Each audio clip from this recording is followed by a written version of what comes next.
Hello दोस्तों, रोज़ की तरह आनंद लेखनी ब्लॉग में सबका सादर अभिनंदन है, स्वागत है। सबकी मंगल भविष्य की कामना के साथ आज गुरुवार का दिन है। भाद्र मास कृष्ण पक्ष की अमावस्या तिथि है और अमावस्या तिथि 14 सितंबर को ही लागू हो जाती है और कृष्ण पक्षी है। भगवान अमावस्या का लोग व्रत भी रखते हैं और अमावस्या का पर्व बहुत अच्छा माना जाता है। माँ चंडी जो है, अमावस्या के दिन माँ चंडिका के का पूजा करने का विधान बहुत ही अच्छा माना गया है। तो दोस्तों, आज जो है भगवान विष्णु बृहस्पति देव को समर्पित दिन होता है और भगवान विष्णु की पूजा व्रत करने का विधान है। और बृहस्पति के अधिदेवता इंद्र और प्रत्यधिदेवता ब्रह्मा हैं और महाभारत के उल्लेख के अनुसार दोस्तों, बृहस्पति अंगिरा के पुत्र तथा देवताओं के पुरोहित थे और धार्मिक मान्यताओं के, हमारे धार्मिक जो आध्यात्मिक धार्मिक मान्यताएं हैं और किसी भी प्रकार के विवाह और इस प्रकार के कार्यक्रम में कोई परेशानी आ रही हो, दुविधा आ रही हो, किसी प्रकार की परेशानी है तो उसको दूर करने के लिए माँ दुर्गा के छठे रूप यानी कात्यायनी देवी की पूजा का विधान बताया गया है हमारे शास्त्रों में, जिससे विवाह इत्यादि में होने वाली रुकावटें पूर्ण रूप से दूर हो जाती हैं। हमारे दोस्तों, धर्म ग्रंथों के आधार पर माँ कात्यायनी का संबंध बृहस्पति से माना गया है और इस दिन दोस्तों, अगर बृहस्पतिवार का व्रत जो है बहुत ही फलदायक होता है।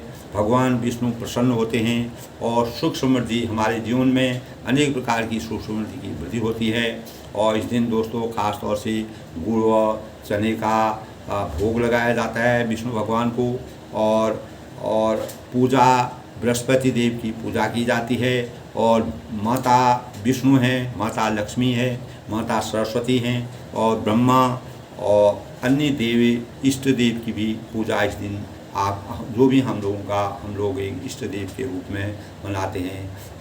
ओम इष्ट देवताय नमः, ब्रह्म ग्राम देवताय नमः, इस प्रकार का करते हैं।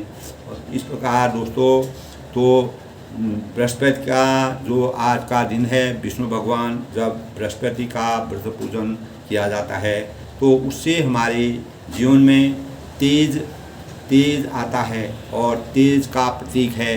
हमारे चेहरे में एक प्रकार का चमत्कार रहता है और ज्ञान की वृद्धि होती है।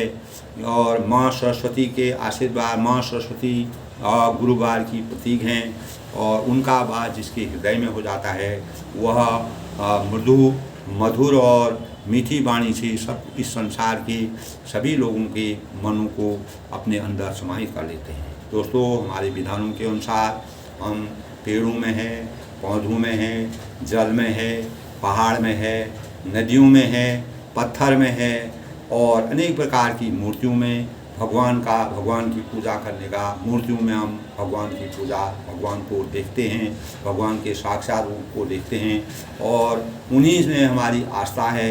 हम अनेक प्रकार के पेड़ों की पूजा करते हैं, नदियों की पूजा करते हैं, पत्थरों की पूजा करते हैं, पहाड़ों की पूजा करते हैं। अनेक प्रकार के जीव जंतु ऐसे होते हैं जिनकी पूजा हम करते हैं। तो हमारे आध्यात्म में दोस्तों यही हमारे जीवन का एक सार्थक रूप है।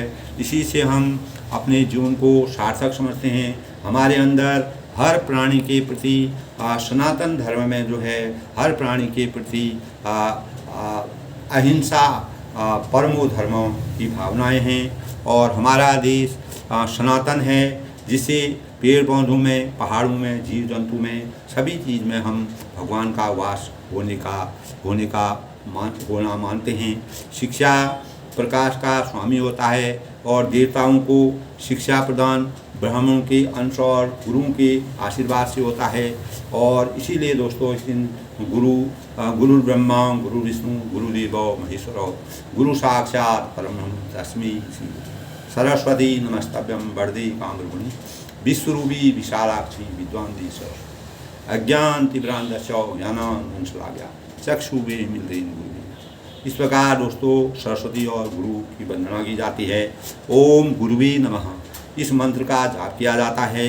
ओम ओम ऐं श्री बृहस्पति नमः। ओम गुरुवे नमः। ओम ऐं श्री बृहस्पति नमः। इस प्रकार दोस्तों गुरु और बृहस्पति। तो दोस्तों आज जो है हिंदी दिवस का 14 सितंबर पहली बार हिंदी दिवस भी आज मनाया जाता है। पहली बार 1953 में राजभाषा प्रचार समिति का सुझाव प्रस्तावित किया गया और हिंदी का महत्व और हिंदी में कार्य करने के लिए सबको अभिप्रेरित किया गया, क्योंकि पहले अंग्रेज़ों ने यहाँ पर शासन किया था। तो जो हिंदी के प्रसिद्ध कवि राजेंद्र सिंह की जयंती भी इसी 14 सितंबर को मनाई जाती है और सभी हिंदी पहली भाषा है जो संविधान सभा में 14 सितंबर 1949 को राजभाषा के रूप में अंगीकृत की गई। राजभाषा के रूप में मनाने के लिए अंगीकार किया गया। इसीलिए 14 सितंबर को यानी 14 सितंबर को हिंदी दिवस मनाया जाता है और हिंदी ही भारत की राजभाषा होगी इसकी, और जिसकी लिपि जो है देवनागरी होगी। इस प्रकार का विधान हमारे संविधान में रखा गया और तभी से दोस्तों हम हिंदी भाषा की वास्तविकता जो हमारी मातृभाषा थी राजभाषा के रूप में जिसको प्रकट किया, राजभाषा का वास्तविक रूप अपने स्वरूप में, अपने मन में, अपने हृदय में हर भारतीय को लाने के लिए अनेक प्रकार के प्रयास किए गए और राजनीतिक स्तर पर और धार्मिक स्तर पर और अनेक प्रकार के प्रलोभनों से हिंदी भाषा को बल दिया गया। तभी से दोस्तों हमारे देश में हिंदी भाषा का मान बढ़ा और हिंदी को बढ़ाने का योगदान दिया गया। तो दोस्तों हमको रामचरितमानस के ही साथ हिंदी भाषा हमारी देवनागरी भाषा है, हमारी राजभाषा है। हमको अपनी भाषा में ज़्यादा से ज़्यादा काम करना चाहिए और अपनी बोलचाल में हिंदी भाषा का अधिक से अधिक प्रयोग करना चाहिए। लेकिन आज के परिवेश में सभी चीज़ अंग्रेज़ी भाषा में ही हो रहा है, जो कि मतलब हमारे लिए अभिशाप का विषय है। तो हिंदी का स्वरूप को बढ़ाने के लिए अधिक से अधिक लोगों को आगे आना चाहिए, प्रयास करना चाहिए और हिंदी का मान बढ़ाना चाहिए, जिससे पूरे विश्व में जिस प्रकार हमारी ख्याति और चीज़ों में बढ़ रही है, उसी प्रकार हिंदी भाषा को भी मान बढ़ा करके पूरे विश्व में इसकी ख्याति बढ़ानी चाहिए। इसके लिए कदम उठाने चाहिए, सरकार को भी कदम उठाने चाहिए, प्रत्येक नागरिक को अपनी भाषा के प्रति प्रेम होना चाहिए। तो दोस्तों इसी परिप्रेक्ष्य में आज बृहस्पतिवार के अवसर पर बहुत ही अच्छा दिन पड़ा है और 14 सितंबर भी है, हिंदी दिवस भी है और बृहस्पतिवार जो है गुरु ब्रह्मा गुरु विष्णु गुरुदेवो महेश्वर गुरु साक्षात् परम तस्मै। इस प्रकार का अच्छा योग बना है जो कि हमारे लिए बहुत ही अच्छा है। दोस्तों इसी के परिप्रेक्ष्य में हमारे आंतरिक जीवन की उत्कृष्टता हमारी आध्यात्मिकता है। हमारा जो आंतरिक जीवन होता है उसकी सबसे बड़ी उत्कृष्टता हमारी आध्यात्मिक है। हमारे अंदर अगर आध्यात्मिकता है यानी भावनाओं का जो हमारी भावना है उसका घटियापन, तो आदमी घटियापन क्या होता है, आदमी घटिया बना रहेगा यानी अपने को कम महसूस करेगा, श्रेष्ठ नहीं बनना। अगर हमारी भावनाओं में घटियापन आने लगेगा तो हम कभी भी श्रेष्ठ भावनाओं को नहीं प्राप्त कर सकते हैं। अगर भावनाएं हमारी ऊंची होंगी तो वह हम कभी भी ऊंचे स्थान को या अच्छे पद पर और अच्छी प्रतिष्ठा को प्राप्त कर सकते हैं। जैसे कि दोस्तों एक ऊंचा व्यक्तित्व, ऊंचा पेड़ होता है, छायादार वृक्ष होता है, वह सभी को छाया देता है। उसी प्रकार जिस जिस व्यक्ति में उत्कृष्टता होती है, जिसकी भावनाएं निर्मल होती है, जो मन वचन और कर्म से अपने व्यक्तित्व का निखार करता है, ऊंचा व्यक्तित्व श्रेष्ठ व्यक्तित्व की निशानी होती है। और ऊंचा व्यक्तित्व जहाँ कहीं भी होगा और ऊंचा व्यक्तित्व जहाँ कहीं भी निवास करता होगा और उसको लोकहित प्रधान और पालक माना जाएगा, लोक कल्याणकारी माना जाएगा। और जो घटियापन वाला व्यक्तित्व होता है वह मनुष्य का यदि वह मनुष्य का है तो दुनिया भर की असुविधाएं और कठिनाइयाँ पैदा होने के संकेत मिलते हैं। तो दोस्तों, हमारी आंतरिक जीवन का जो सवाल होता है वह इस प्रकार से होता है। हमें अपने कर्म कांडों का, पूजा उपासना का सारे का सारा रहस्य सिखाया गया है। और इस बात से ये मेरे मन में, ये हमारे मन में हमारे आध्यात्मिक भावों को सीखने की उत्कृष्टता होनी चाहिए, जिससे हमारे अंदर उच्च भावनाओं का उदय हो। और वस्तुतः दोस्तों यह पाया जाता है कि हमें पूजा पाठ की कृत्य करते हैं, अनेक प्रकार की पूजा करते हैं, उसकी जो भी सामग्री होती है उसका वह करते हैं। तो हमको अपने व्यक्तित्व में अपनी विचारण, अपनी भावना, क्रिया पद्धति का परिष्कार नहीं करना चाहिए और उसको लगातार बढ़ाना चाहिए, उसमें कमी नहीं आने देना चाहिए। अपनी भावना और क्रिया पद्धति को कभी भी बिगाड़ना नहीं चाहिए। और पूजा का यह रहस्य, यह भगवान के चरणों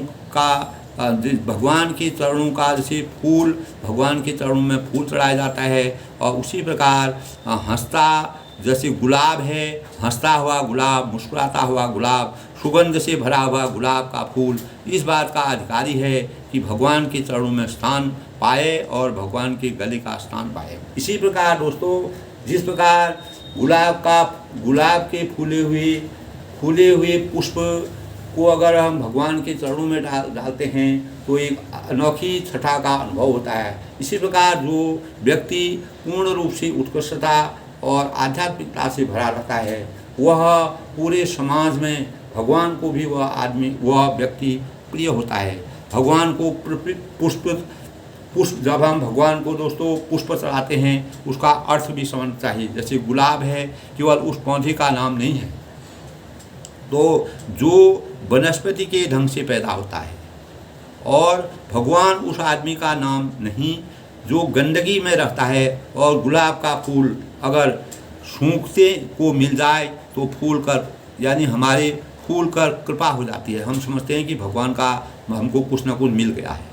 तो गुलाब के फूल में क्या लेना देना भगवान, तो सारी दुनिया में गुलाब ही तो खिले हुए हैं अब।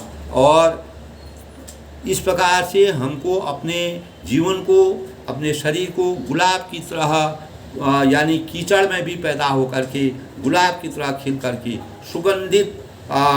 सुगंधित की आभा का प्रसार करना चाहिए। यही हमारे व्यक्तित्व की सबसे बड़ी पहचान है दोस्तों। इसी तरीके से हमने भगवान को हम चंदन लगाते हैं, कर्मकांड करते हैं और सिंदूर चढ़ाते हैं। इसका मतलब यह नहीं कि भगवान गंदगी में रहता है और उसकी अनेक प्रकार के इस प्रकार के चंदन लगा देने से या काम चल जाएगा। इसका यह मतलब नहीं है कि भगवान जहाँ रहते हैं वहाँ खुशबू की कोई कमी नहीं है। भगवान के अंतर्मन में खुशबू ही खुशबू है। भगवान जहाँ रहते हैं वहाँ खुशबू ही खुशबू रहती है। वहाँ सुगंधित पदार्थ बहुत भले रहते हैं और वहाँ धूप बत्तियाँ बहुत जलती रहती हैं। अगर हम चंदन न चढ़ाएं तो भगवान जी को कोई तकलीफ होने वाली नहीं है। वह उनके अंतर, यानी कहने का मतलब है हमारे अंदर और भीतर में भगवान का वास होना चाहिए। भगवान अपने आप सुगंधित हैं। भगवान में अगर हम कुछ भी ना करें, कोई चीज़ भी ना करें तो भगवान अपने आप प्रफुल्लित हैं। हमारे भाव, हमारी साधना, हमारे विचार और हमारी लोक कल्याणकारी भावनाएं और एक दूसरे के परोपकार की भावनाएं, किसी व्यक्ति की उन्नति की ओर अग्रसर करने की भावनाएं ही हमारे जीवन को चरितार्थ करती हैं। सबसे बड़ी पूजा यही है दोस्तों, हम किसी निर्बल का, किसी कमज़ोर का, किसी व्यक्ति को सहारा देते हैं, वह भगवान की सबसे बड़ी पूजा है। भगवान, आप लाखों पदार्थ इकट्ठा करके भगवान पर अर्पित करते हैं, भगवान कभी खुश नहीं होते हैं। भगवान तब खुश होते हैं जब वह सांसारिक मर्यादा में हम कोई भी व्यक्तित्व अपने को निखार करके आगे बढ़ाता है। संसार की प्रक्रिया में अनेक प्रकार की परीक्षाएं, जिस प्रकार प्रताप भानु की परीक्षा हुई थी, उसी प्रकार उस परीक्षा में जब हम खरे उतरते हैं तो तभी वही भगवान की पूजा का सबसे बड़ा स्वरूप है।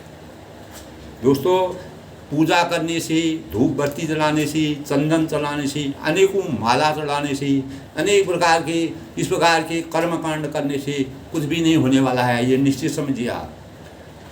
ठीक है, भगवान का भजन करिए, अपना वह करिए, लेकिन अंदर और भीतर से जब तक हमारा मन परिष्कृत नहीं होगा, साफ नहीं होगा, हमारे मन में दूसरे के प्रति कल्याण की भावना नहीं होगी, हम जन उपकारी कार्य नहीं करेंगे, हमारी भावना नहीं बदलती हैं। पूजा करने से क्या फायदा अगर हमारी भावनाओं में परिवर्तन नहीं हो रहा है। हमारी भावना जैसी की तैसी हैं, हम 20 साल पहले जैसे थे, अगर वो भी वैसे भी अभी भी वैसे ही रह रहे हैं, तो हमारे में परिवर्तन क्या हुआ? कुछ भी नहीं। तो भगवान की पूजा करने का अर्थ ये है कि भगवान की सुगंध को अपने अंदर ढूंढिए। वह सुगंध, जिस दिन भगवान की सुगंध आपके ऊपर आ जाएगी, आप इस जीवन से चरितार्थ हो जाएंगे और अपने जीवन को सार्थक बना सकते हैं। दोस्तों, रामचरितमानस के बालकांड के प्रसंग में, कल के प्रसंग में, जब प्रताप भानु को रावण की उपाधि मिली, रावण अगले जन्म में वह रावण बन गए और कुंभकर्ण बन गए और विभीषण बन गए। तो विभीषण उनके सौतेले भाई थे और इस प्रकार उनका जीवन, फिर वह उन्होंने अनेक प्रकार की भक्ति से अपने अपने वरदान मांगे और उस वरदान में भगवान खुश हुए, ब्रह्मा जी खुश हुए। ब्रह्मा जी ने उनको वैसा ही वरदान दिया, लेकिन विभीषण ने भगवान की भक्ति में, यही मैंने कहा कि मतलब देखो तीनों के साथ थे, गुलाब में यानी अच्छी जगह पर पैदा होने से या अच्छे खूब पूजा पाठ करने से, धन दौलत खर्च करके अनेक प्रकार के पदार्थ भगवान में चढ़ाने से कोई फ़ायदा नहीं है दोस्तों, कभी भी फ़ायदा नहीं हो सकता है। फ़ायदा तब हो सकता है जब हम लोग परोपकारी कार्य करें, भगवान की सुगंध को अपने ऊपर लें। अनेक प्रकार के सुगंध हम चढ़ाते हैं, सबको चढ़ाइए, अच्छा है, लेकिन आपके अंदर और बाहर से भी भाव वैसे होना चाहिए। एक जगह हम जब भगवान की पूजा करते हैं, जब बाहर निकलते हैं तो हम दूसरी दुनिया में खो जाते हैं। यही रामचरितमानस का भी यही सिद्धांत है कि मानव अगर अपने मन से, अपने चरित्र से और अपने यानी उसके अंदर आंतरिक जीवन में अगर उत्कृष्टता नहीं है और उसमें आध्यात्मिकता कभी नहीं आ सकती है। भगवान का नाम वहीं पर आएगा जहाँ पर भगवान उसको अपना साधक बनाना चाहते हैं। प्रत्येक व्यक्ति के मुंह से भगवान का नाम नहीं आता है। आप कहीं पर भी प्रयोग कर लीजिए, अध्ययन कर लीजिए, इस बात को सोचिए। तो इसी प्रकार जो है दोस्तों, भगवान की प्रेरणा से जिस कल्प में जो राक्षसों का रावण होता था, वही वही शूरवीर बना और अनेक प्रकार से उसने, और वही प्रताप भानु रावण बने और रहे तहाँ निशिचर भटवारी ते सब सुरन समर संघारी। अब तहाँ रंग कही शक्ति के मेरी रक्षा कोटि छज्जपति के रे। यानी पहले वहाँ बड़े बड़े योद्धा राक्षस रहते थे और देवताओं ने उन सबको युद्ध में मार डाला था। अनेक प्रकार के राक्षस रहते थे, उनको देवताओं ने मार डाला था। अब इंद्र की प्रेरणा से वहाँ कुबेर ने 1 करोड़ रक्षक यक्ष लोग रहते थे। इस प्रकार के कुबेर ने जो है वहाँ पर अपनी रक्षा करने के लिए 1 करोड़ रक्षा करने के लिए लोगों को रखा था। 10 मुख कथम खबर सिपाही सेन साज गढ़ घरे जाई देख विकट भट बड़ी घटकाई सज्ज जीव ले गई पराई। यानी रावण को कहीं ऐसी खबर मिली, तब उसने सेना सजाकर किले को जा गिरा।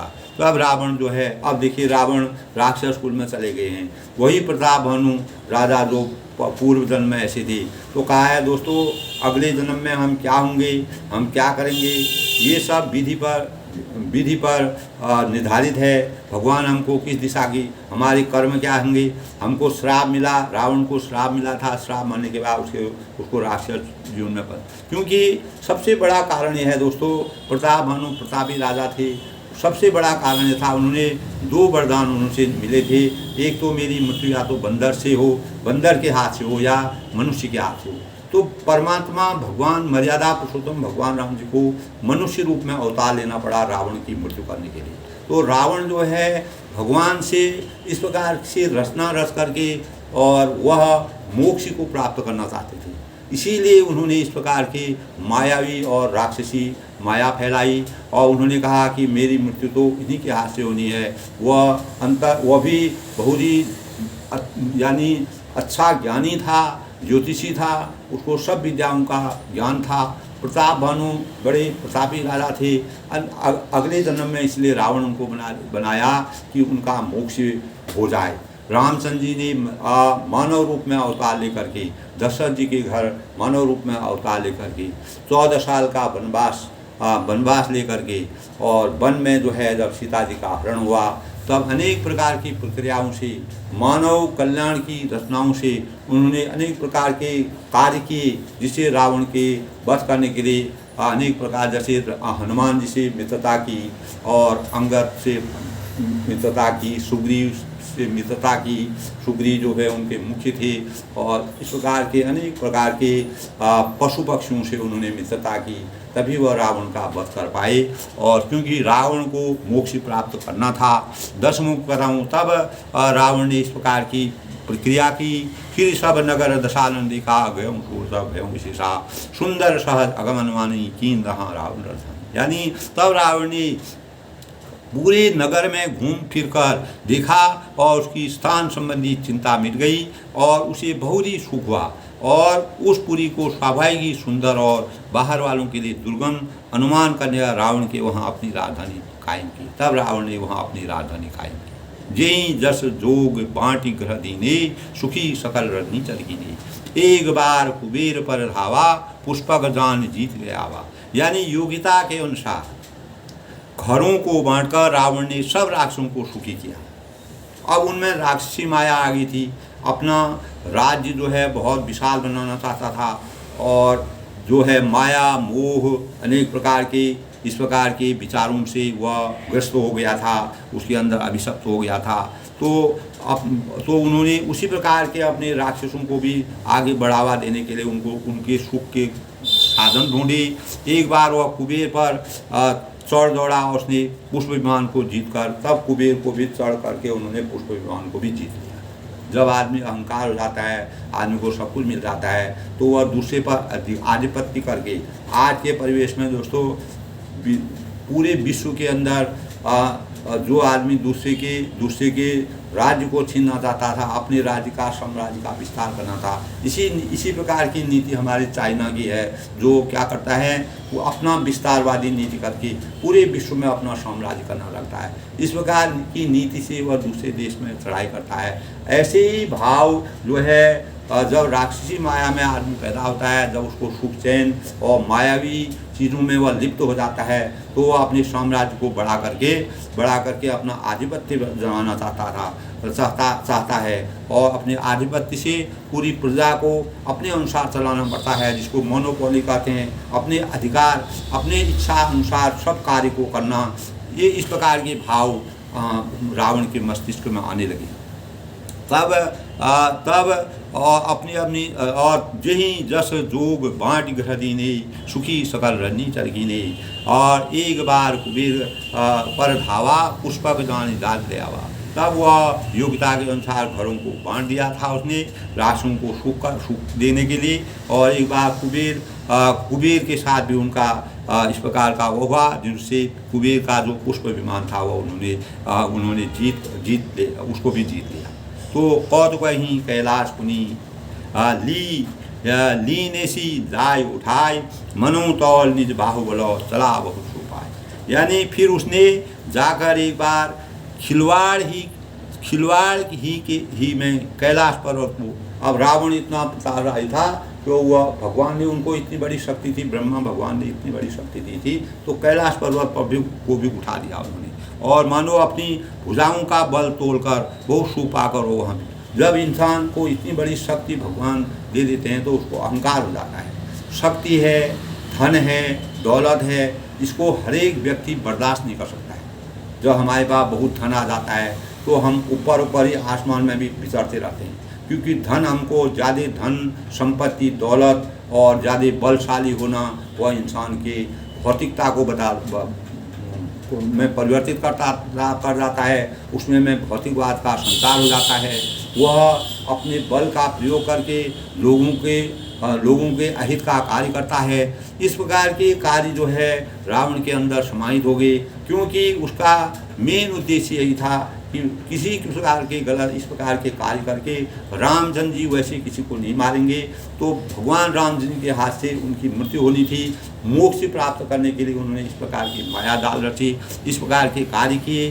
सुख संपत्ति सुध सेन सहाई, जय प्रताप बल बुद्धि बढ़ाई, नित्य नूतन सब बाढ़ जाई, जिम बड़ा प्रति लाभ लोभ अधिकाई। यानी सुख है, संपत्ति है, पुत्र है, सेना है, सहायक है, जय है, प्रताप है, बल है, बुद्धि है और बड़ाई है, ये सब उसके नित्य नए वैसे ही बढ़ते जाते थे। जैसे प्रत्येक लाभ पर लोभ बढ़ता है, जैसे जैसे लोभ बढ़ता है जैसे वैसे आदमी के पास धन दौलत आती है, मायाई शक्तियाँ आती हैं, अनेक प्रकार के मोह माया से लिप्त शक्तियाँ आती हैं, तो उसके अंदर लोभ बढ़ता जाता है।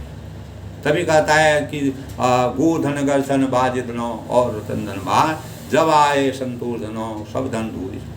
तो ये इस प्रकार के धनों का जो करके जब तक इंसान को संतोष रूपी धन नहीं होता है तो उस धन का कोई फायदा नहीं है, उस धन से हम कोई फायदा नहीं उठा सकते हैं, उसका हम भोग नहीं कर सकते हैं। इस प्रकार की रचना हमारी मर्यादा में भगवान रामचंद्र जी की मर्यादा के अनुसार तुलसीदास ने बहुत ही अनोखा वर्णन किया है, जो कि हमारे जीवन में बहुत ही हमारी अंग अंग में इस प्रकार के भाव पैदा होते हैं। दोस्तों, अतिबल कुंभकर्ण असुराता, यही कहूँ नहीं मद प्रतिभट जग जाता, करहिमान शिव सोवग सठ मासा, जागत होई किहूँ पर।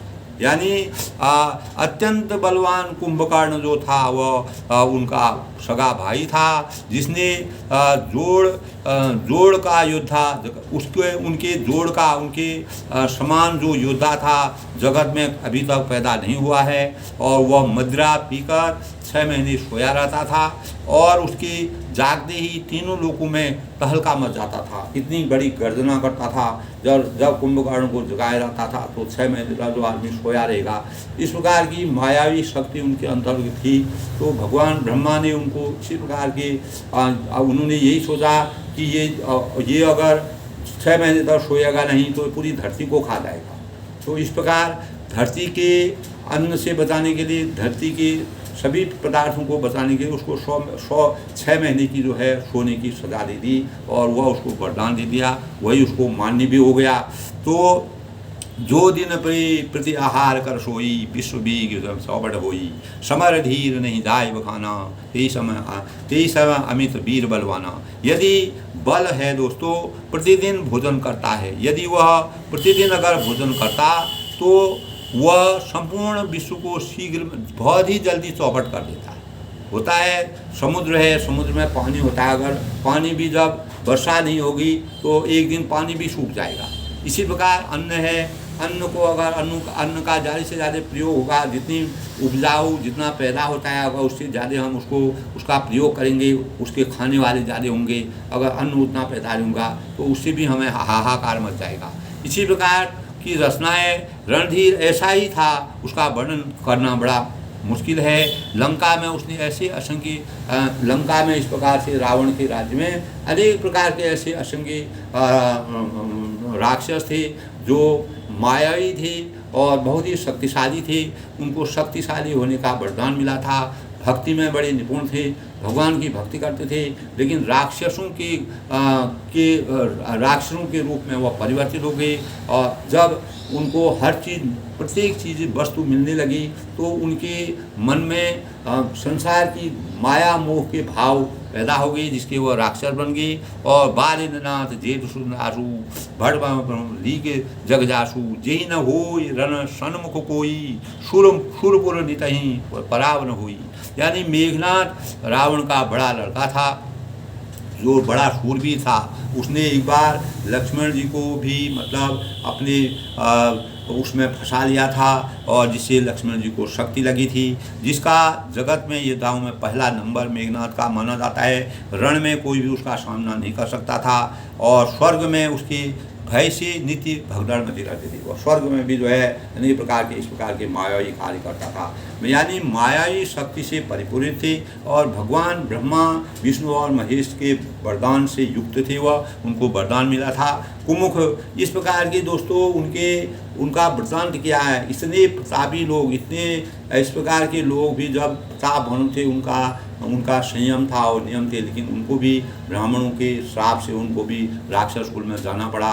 और वहाँ उनका भगवान जब सृष्टि में किसी भी व्यक्ति को पैदा करते हैं उसको जिन कर्तव्यों का निर्वहन करना पड़ता है वह कर्तव्य वह निर्वहन करके फिर उसकी मृत्यु होती है। इसी प्रकार की रचना जब रावण के कुल में अनेक प्रकार के राक्षस हुए तो उनके जो कर्तव्य भगवानों द्वारा दिए गए थे, नहीं तो हमारा इतिहास नहीं बनता और इसीलिए रामचरितमानस की रचना नहीं होती और रामचरितमानस के अनुसार मानव को प्रेरणा नहीं मिलती। वही उन्हीं के भावों से क्या उन्होंने गलत कार्य की, उन गलत कार्यों का क्या परिणाम हुआ, वही हमारे जीवन में चरितार्थ होकर के हम अपने जीवन को सुधारने का प्रयास करते हैं। यही कलयुग में या सभी युगों के जीवन का सिद्धांत है। कुमुख अकंपन कुली शरद धूमकेतु अतिकाय एक एक जग जीत सको ऐसी सुपट निकाय। यानी इसके अतिरिक्त दुर्मुख है और अकंपन है और वज्रदंत है, धूमकेतु है और अतिकाय आदि ऐसे अनेक योद्धा थे जो अकेले सारी जगत को जीत सकते थे। यानी इनके अंदर इतनी शक्ति थी, ऐसी मायावी शक्ति राक्षसों के में भी थी जो अपनी मायावी शक्ति से पूरे संसार को जीतने का, पूरे जगत को जीतने का बल रखते थे। तो काम रूप जान ही सब माया, सपने जिनके धर्म न दाया, 10 मुख बैठ सभा धर्म बारा, देख अमित आपन परिवार। यानी सभी राक्षस मनमाना रूप बना सकते थे, अपने अनुसार मन रूप बनाए थे, मायावी थे और आसुरी माया जानते थे और उनके दया धर्म और स्वप्न में भी उनके दया धर्म नाम की चीज़ उनको नहीं थी। एक बार सभा में बैठे हुए रावण ने अपने अगणित परिवार को देखा तो शुद्ध समूह जन परिजन नाती गने जो पार निषाद जाति सेन बिलोक सहज अभिमानी बोला बसन कोई मन। तब राजा ने जब अपनी पूरी सेना को देखा, उधर पर पुत्र हैं, पौत्र हैं, कुटुंबी हैं, सेवक हैं, ढेर थे, बहुत सारे, उनकी कोई गिनती नहीं की जाती है। सारे राक्षसों की जातियां तो गिन भी कोई नहीं सकता है। अपनी सेना को देखकर स्वभाव से अभिमानी रावण क्रोध और गर्व में सनी हुई वाणी बोला। तब जब किसी इंसान को अपने चारों तरफ सेना दिखती है, चारों तरफ बल ही बल दिखता है, शौर्य दिखता है, धन दिखता है, दौलत दिखता है, तो उसमें घमंड का आना निश्चित है। आज के समय में भी दोस्तों इस प्रकार के लोग हैं जो धन धान्य से संपूर्ण हैं, बलशाली हैं, वैभव है, सब कुछ है, लेकिन वह घमंड के मारे चूर रहते हैं। उनके व्यक्तित्व में हमेशा घमंड रहता है, ये आज भी दिखाई देता है। और जो सज्जन लोग होते हैं वो उनसे हमेशा दूरी बनाकर रहते हैं, उनसे कोई बात नहीं करते हैं, क्योंकि रावण से जो टक्कर लेता था, जो इस प्रकार करता था, वो दुविधा में पड़ जाता था, क्योंकि वह बलशाली था। जो तभी कहा है जो बलवान होता है समर्थ को नहीं दोष गोसाई, यानी जो समर्थ होता है, जिसके पास शक्ति होती है, उसमें किसी का बस नहीं चलता है। तो समर्थ को नहीं दोष गोसाई। तो भगवान की इच्छा है, भगवान मर्यादा की रचना के लिए इस प्रकार की रचना करते हैं, जो कि इस प्रकार की रावण की सेना को उसने देखी और रावण को तब उसको एक बार जो है अभिमान बहुत हो गया था, तो क्रोध और गर्व से अपनी वाणी को बोला, सुनऊँ सकल रनी जलू था, हमरे बैरी त्रिवद बरूधा, दे सन्मुख नहीं करही लड़ाई, देख सबल रिभु राय बढ़ाई। तब उसने कहा, हे समस्त राक्षस दलो सुनो, देवतागण हमारे शत्रु हैं, देवताओं को अपना शत्रु मानता था। और उन्होंने कहा कि वे सामने आकर युद्ध नहीं करते, बलवान शत्रु को देखकर भाग जाते हैं। यानी मैं एक बलशाली हूँ, मेरे अंदर इतनी मायावी शक्ति है। तो इतना घमंड उसके अंदर था कि पूरी प्रजा को ऐसे रखता था कि देवताओं से वह हमेशा बैर रखता था। तीन कर मरण एक विधि होई, करहूँ बुझाए सुनऊँ सोई, द्विज भोजन मख होम सराधा, सबके जाय करहूँ तुम बाधा।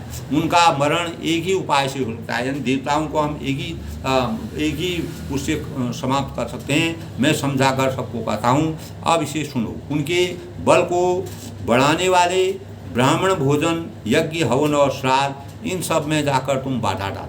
जहाँ पर भी कोई यज्ञ करता है, तप करता है और श्राद्ध करता है, अपने पितरों को मनाता है, ब्राह्मण भोज करता है, जिस प्रकार प्रताप भानु में ब्राह्मणों को इस प्रकार का भोजन खिलाने का काल केतु और वह कपट मुनि ने रचना रची, वही भाव यहाँ पर स्पष्ट रूप से रावण के चरित्र में आ रहे हैं।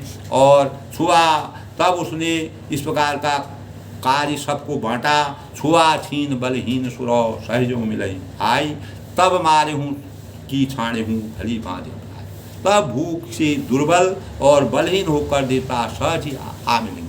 वह हमसे यानी समझौता करेंगे, उनके यज्ञ को हम विध्वंस कर देंगे और ब्राह्मणों को भोजन नहीं कर देंगे, हवन क्रिया नहीं करने देंगे, किसी प्रकार का पूजा पाठ नहीं करेंगे, श्राद्ध नहीं करने देंगे। तो तब वह हमारे साथ हमसे मिलने आएंगे, तब उनको मैं मार डालूंगा और अथवा भली भांति अपने अधीन करके सर्वथा पराधीन करके छोड़ दूंगा और उनको अपने अधीन करके उनको अपने वश में कर दी। जिस प्रकार अंग्रेज़ों ने हमको हजारों साल तक अपने चंगुल में रख करके हमारा शोषण किया, हमारे देश का शोषण किया, हमारी मानव जाति का शोषण किया, उसी प्रकार रावण भी देवताओं के जो देवता थे, देवताओं को अपने अंदर लेकर के उनका इस प्रकार का मन उसने बनाया। इस प्रकार की शिक्षा अपने प्रजा को दी।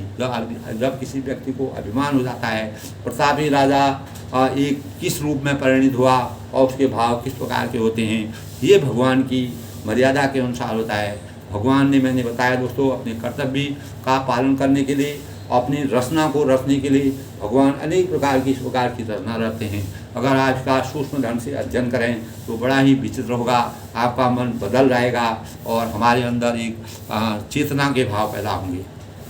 तब फिर उसने मेघनाद कहूँ सुन कहवा, दीन दीन सिंह बल भैर बढ़ावा, जे सुर समर धीर बलवाना तिनकी लड़ी।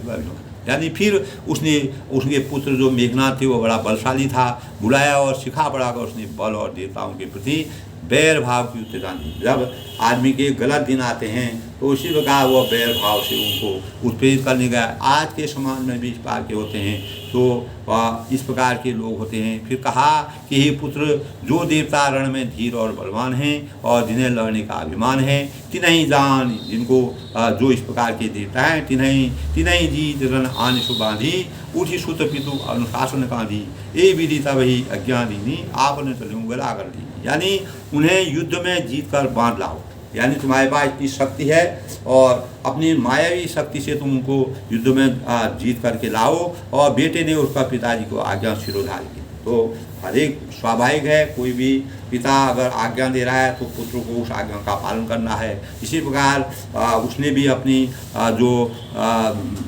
मेघनाथ था, उसने भी अपने पिताजी की आज्ञा को शिरोधार्य किया और उसी तरह उसने सबको आज्ञा दी और आप भी हाथ में गदा लेकर चल दिया। तब वह इस प्रकार के कार्यों को करने के लिए पूरे नगर में घूमने लगा। जहाँ जहाँ भी इस प्रकार के कार्य होते थे, भक्ति पूजा हो रही थी और लोग भगवान अपना भक्ति में अनुरक्त थे, उनको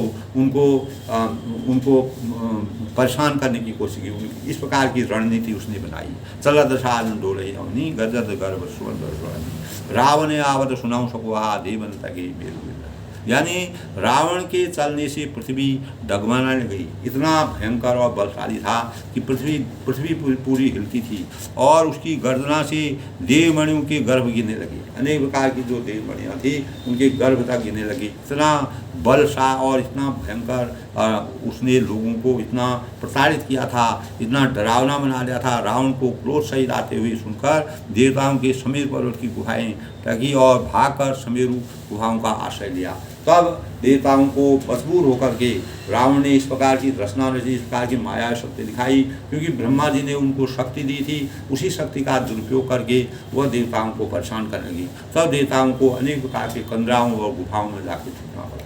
इस प्रकार के भाव दोस्तों तुलसीदास जी ने अनेक प्रकार के वाल्मीकि रामायण के माध्यम से तुलसीदास ने इतना सरल और सहज वर्णन किया है, जो आज भी मानव जीवन के लिए कल्याणकारी है। दिग्पालन के लोग उसको आई, सुनि सकल दशानन पाई, पुनि पुनि सिंह नाद करी भारी, दे गारी सारी। तब दिग्पालों ने कि सारे सुंदर लोगों को रावण ने सुना, रावण ने सुना पाया। कोई भी कहीं पर कोई चारों तरफ बिल्कुल सन्नाटा हो गया और वह बार बार भारी सिंह गर्जना करता था, दहाड़ता था और देवताओं को ललकार ललकार कर गालियाँ देता था, अनेक प्रकार की गालियाँ देता था। जब आदि में कुविद्य आते, जागो प्रभु जी दारुण दुख लेना, ताकि मत्ती पहले हर ले।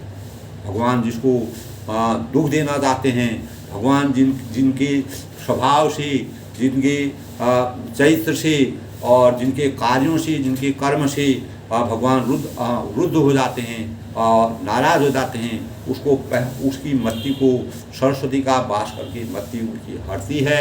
उसी मत्ती को हरने के बाद वह गलत कार्य को करता है। उसी गलत कार्यों के परिणाम स्वरूप वह भगवान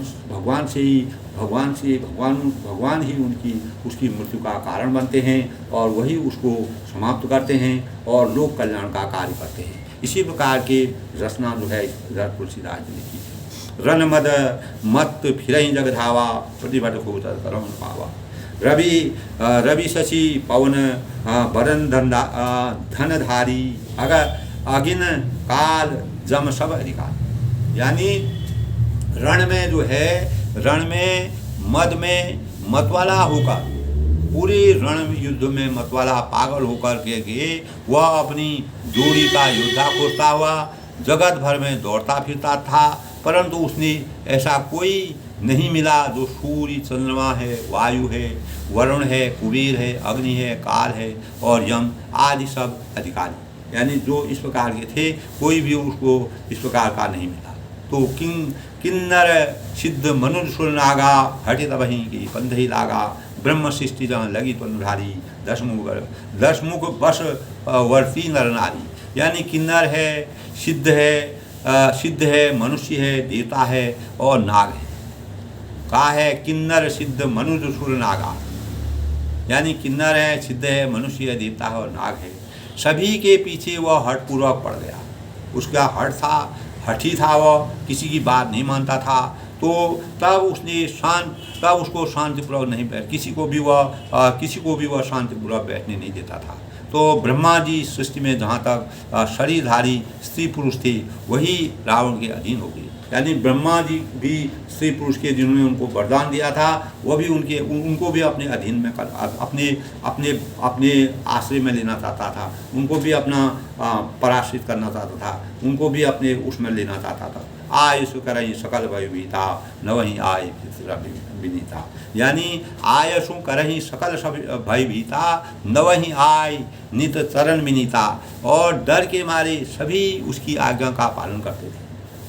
यानी इतना भय उसका था कि सब उसकी आज्ञा का पालन करते। नित्य आकर नम्रतापूर्वक उसके चरणों में सिर नवाते थे। जो बलशाली होता है वह गलत कार्य भी कर रहा है तो लोग उसी के आगे झुकते हैं। आज कलयुग में भी इस प्रकार के भाव मिलते हैं, जिसके पास बल है, शरीर है, पद है, प्रतिष्ठा है, सब कुछ है, अगर वह गलत कार्य से भी गलत से भी अगर उसने अर्जित किया है तो लोग उसी के गलती को भी उसको सच कहेंगे। यानी जो कटु सत्य है, जो खराब गलत बोल रहे हैं, वह गलत कार्य कर रहा है, लेकिन लोग उसी का पक्ष लेते हैं। ये आजकल कलयुग में भी इस प्रकार का होता है। इसी प्रकार की रचना जो है कलयुग में तो 90% इस प्रकार का हो रहा है दोस्तों। तो इस प्रकार के कार्य हो रहे हैं। बलशाली है, जिसके बाद धन है, बल है, गौरव है, बल और घमंड है, सब कुछ है, तो उसी की प्रशंसा हो रही है। वही इस युग में प्रशंसा का पात्र है वही आगे बढ़ रहा है, उसी की मर्यादा चल रही है। ये कलयुग का प्रभाव तुलसीदास ने उत्तरकांड में संपूर्ण विस्तार के साथ लिखा है कि इस कलिकाल में इस प्रकार के कार्य होंगे, जो सज्जन होंगे, जो सही मार्ग में चलने वाले हैं और जिसका जीवन सुमार्ग पर चलता रहेगा, वो कभी भी सुखी नहीं हो सकता है। वो अनेक प्रकार के भावों को अपने में, लेकिन अंततोगत्वा भगवान की शरण में जब वो जाता है तो उसको मोक्ष प्राप्त मिलता है। जो गलत कार्य करता है उसको वहाँ दंड मिलता है, ये तो निश्चित है, इसको कोई भी नकार नहीं सकता है। इसी प्रकार के गलत कार्य रावण ने किए और वही कार्य आज कलिकाल में भी हो रहे हैं। ऐसा वर्णन तुलसीदास जी ने उत्तरकांड में बड़े ही मार्मिक ढंग से समझा रखा है, जो बिल्कुल सत्य प्रतीत होता है। आज के युग में सटीक वह लगता है। भुजबल विष्णु वश्य करो राघव को सुयन मंडलीक मणि रावण राज करे ही निज मंत्र, यानी उसने भुजाओं के बल से सारे विश्व को वश में कर लिया, पूरे संसार को उसने अपने वश में कर दिया, किसी को स्वतंत्र नहीं रहने दिया। कोई भी आज़ादी के लिए तड़पता था और मंडली राजाओं का शिरोमणि सार्वभौम सम्राट रावण अपनी इच्छा अनुसार राज्य करने लगा। इस प्रकार रावण जो चाहता था वही कार्य करता था, यानी मोनोपोली थी कि राजा की पहले ज़माने में जब राजा लोग राज्य करते थे तो उनका शासन चलता था, किसी व्यक्ति को कोई भी बोलने का अधिकार नहीं था। जब तक राजा कोई किसी चीज़ की आज्ञा नहीं देता था, कोई पत्ता तक नहीं हिल पाता था। जिस प्रकार हम कहते हैं भगवान के अगर भगवान का आशीर्वाद होता है तो कोई पत्ता भी, भगवान की कृपा के बिना पत्ता भी नहीं मिलता है। इसी प्रकार पहले ज़माने में राजा लोग करते थे, लेकिन कुछ राजा अच्छे कार्य करे, परोपकारी कार्य किए, लेकिन रावण को भगवान ने इसलिए पैदा किया कि अनैतिक कार्य करके उसका जीवन किस प्रकार का होता है और किस प्रकार के भाव होते हैं। अनेक प्रकार के इस संसार की रचना को आगे बढ़ाने के लिए रावण जैसे राक्षसों को पैदा करके मानव चेतना को जगाने का कार्य किया। दोस्तों, देव दक्ष गंधर्व कर नर किन्नर नाग कुमार जीत बरी निज बाहुबलो बहु सुंदर वर्णा, यानी देवता हैं और वक्षी हैं, गंधर्व हैं, मनुष्य हैं, किन्नर हैं और नागों की कन्याएं तथा बहुत सी अन्य सुंदरी और उत्तम स्त्रियों को उसने अपनी भुजाओं के बल से जीत कर ब्याह लिया था। यानी उसने अनेकों इस प्रकार के ब्याह किए, जिससे जो है उसने हर व्यक्ति को पहले ज़माने में इस प्रकार की क्रिया होती थी, जिसके बाद बाहुबल होता था। वह अनेक प्रकार के मायावी शक्तियों से सबको अपने अधिकार क्षेत्र में ले लेते थे और अपने अधिकार क्षेत्र में लेने के बाद जो जिस प्रकार की इच्छा हो उन इच्छाओं की पूर्ति करते थे और मानव जीवन को सताते थे, मानव जीवन को तिरस्कार करते थे और मानव जीवन की कोई कल्पना ही नहीं थी, मानव के पास कोई अधिकार ही नहीं था। इस प्रकार के रावण ने अनेक प्रकार के जाल बिछा करके, अनेक प्रकार के अपने शासन को सुदृढ़ करके, जब ब्रह्मा जी ने उनको इस प्रकार का वरदान दिया, उस वरदान का उन्होंने रावण ने दुरुपयोग किया।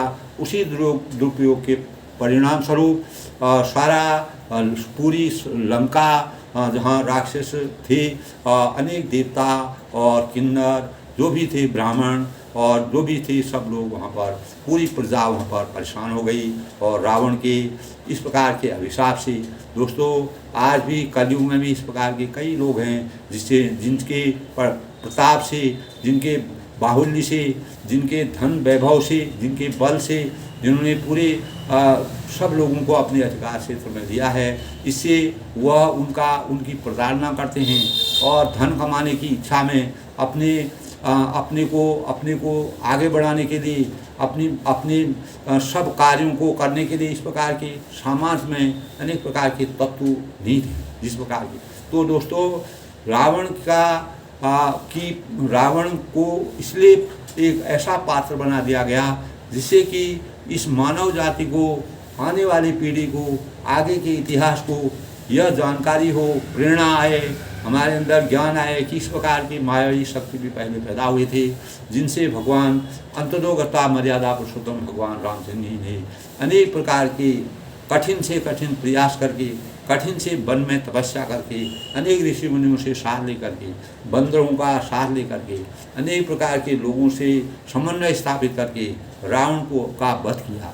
दोस्तों, आज के प्रकरण में इतना ही। दोस्तों, रावण का जो तेज था, रावण ने जिस प्रकार की मायावी शक्ति चलाई और उसने अपने शासन में जिस प्रकार का दुरुपयोग किया, तो उसी दुरुपयोग के परिणाम स्वरूप अंततोगत्वा भगवान रामचंद्र जी को, मर्यादा पुरुषोत्तम भगवान रामचंद्र जी को मानव रूप में अवतार लेकर के उसका संहार करना पड़ा। और उसकी पूरी जो कर्तव्य, भगवान जब जिसको जो कर्तव्य के लिए यहाँ भेजते हैं, इस पृथ्वी मंडल में भेजते हैं, मानव उन कर्तव्यों को पूर्ण करता है।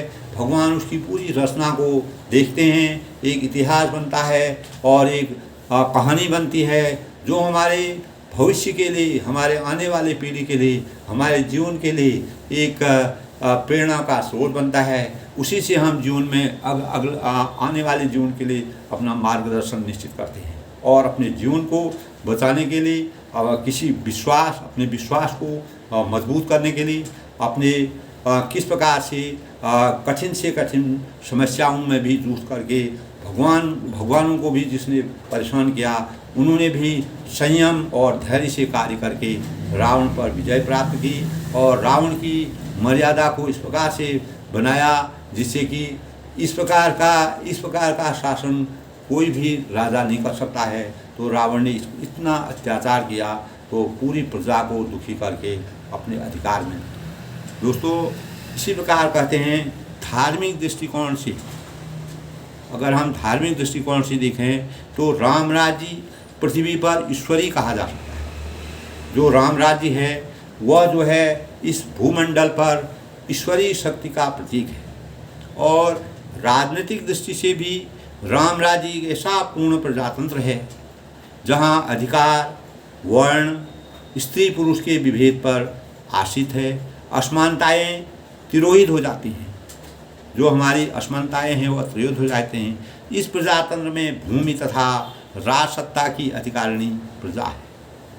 दोस्तों, इस प्रजातंत्र में जो हमारा प्रजातंत्र है, इसमें भूमि तथा राजसत्ता की अधिकारिणी प्रजा होती है। जब प्रजा इस प्रकार के भावों से, यानी धार्मिक दृष्टिकोण से राम राज्य पृथ्वी पर ईश्वरी कहा जा सकता है।